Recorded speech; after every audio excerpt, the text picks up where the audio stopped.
Here's how I got a job as a data scientist after graduating with a data science master's. Hey everybody, welcome to the channel. My name is Leon. I'm a data scientist based in the UK. So if you're a data science graduate or you're looking to study a master's in data science, you might be a little bit anxious about whether or not you'll get a job as a data scientist. This was the case for me as I invested a lot of time and money to go back to school again. So here are the timestamps, and in this video I'm going to share my experiences after graduating with my data science master's, and I'm also going to share the things that I did to optimize my chances of success. Let's get right into it. First, I just want to preface this by saying that finding a job requires a degree of luck. Each person that applies to, say, 100 different jobs will have very different results depending on their CV, their experiences, how they handle interview questions, and so on. But there are definitely things that you can do to improve your chances of success, and that's what I did. I worked on my CV, I worked on my interview skills, I also did some projects and certifications. I also want to mention that I had some analyst experience already, so compared to other graduates, I had a slight advantage because I'm not trying to break into data science completely from scratch. It was more of a transition from an analyst to a data scientist. But anyway, this is just my story. Hopefully you'll still find this useful. So back in December 2019, that's when I officially graduated with a data science master's, and that was a few months before the official start of the pandemic in the UK. And in January, I sent my application to a lot of different companies, mainly small ones, startup companies, some medium-sized companies, and also very few larger tech companies as well. But I applied mainly to the small ones because I felt like I had more of a chance. But in the end, I got rejected by every single one. And that was when I learned that rejection is just part of the process. I very quickly lost count of how many times I got rejected. Some companies did stand out to me in terms of interview process. So one startup company asked for a big take-home project requiring an automated script with unit testing. But I don't really agree with doing big take-home projects that require a lot of time, because I've heard some companies purposely do that to get free labor. In the end, I did ask for some constructive feedback, but they didn't really give me anything useful. They just said that my code ran fine and that there were no errors, which was pretty annoying because I spent days working on that project. I think I spent an entire week. And then there was an interview at another startup company which only had I think 4 people. When I visited their office, I remember it was just this tiny room with 4 or 5 people packed in there with desks all next to each other.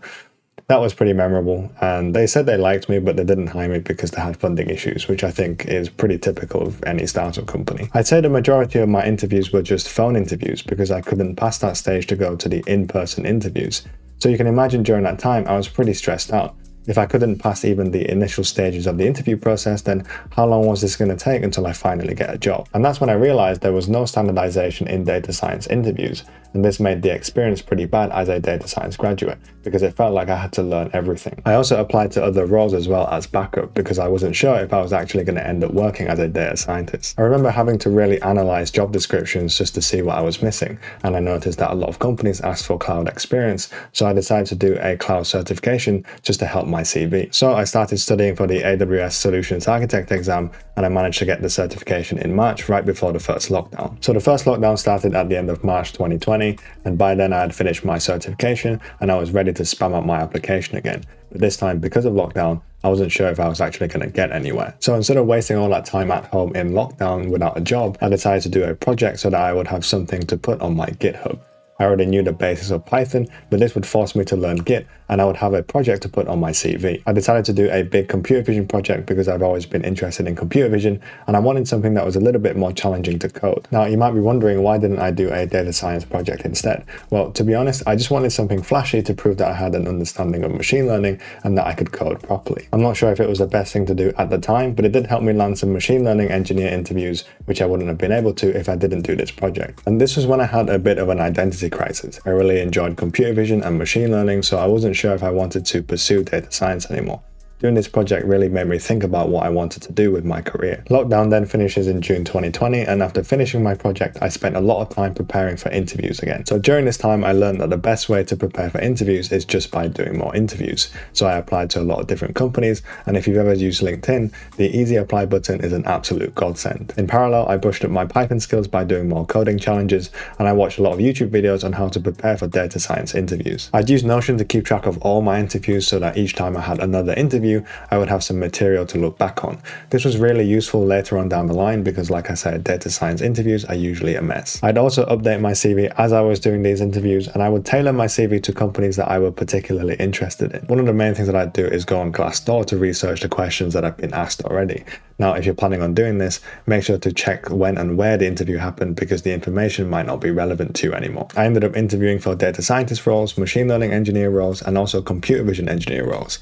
Now, I don't think I would have gotten the computer vision engineer interviews if I didn't do my computer vision project. So clearly doing projects can help you land interviews because I didn't have any computer vision background whatsoever. And then in August 2020, I finally got an offer from a company that I didn't expect to pass, and everything happened pretty quickly from there. The interview process consisted of a phone interview with the recruiter and then 2 stages with some members of the team. The first stage interview was just a generic competency-based interview with a member of the team, and then a week later I had the second stage interview where I had to do a take-home data science project and also prepare a presentation on that project. I also had to do online assessments outside of these interviews, so I had to do personality, verbal, logical, and numerical tests. Then a week later I got a response saying that I got an offer, which is pretty funny because all the interviews I thought I did well at, I actually got rejected pretty quickly, and this interview that I thought I did badly at, I got an offer in the end. So it's really hard to gauge how well you've done in interviews, especially when you're nervous. Obviously, I accepted the offer and now I'm still working as a data scientist, but the thing I regret doing at the time was dropping my other interviews, because if I had gotten an offer from another company,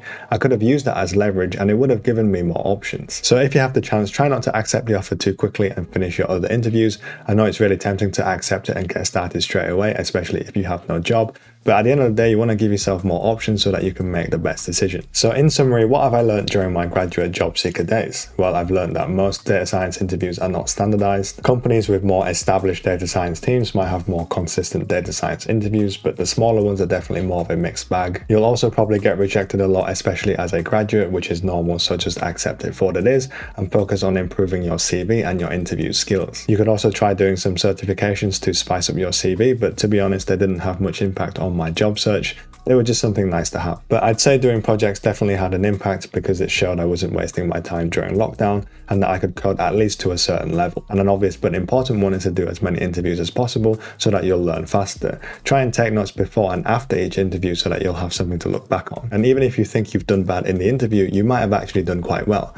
Nerves can cloud judgment, so treat each interview for what it is and don't overthink it, especially after the interview. And when you finally get an offer, try and make sure you finish your other interviews. At the end of the day, it's just a company. I know it's exciting and everything when you do get an offer, but you want to give yourself more choices so that you can make the best decision. And lastly, it's okay to be confused and not know what you're looking for. You'll probably figure it out along the way. So if you're planning on studying a data science master's, I have a video up here on what to look for in a data science master's. I also have a video up here where I go through my entire data science master's in 10 minutes. You can also follow me on Instagram, and if you want to see more content like this, please like and subscribe, turn on the notification bell, and I'll see you in the next one. Oh, shit. Check.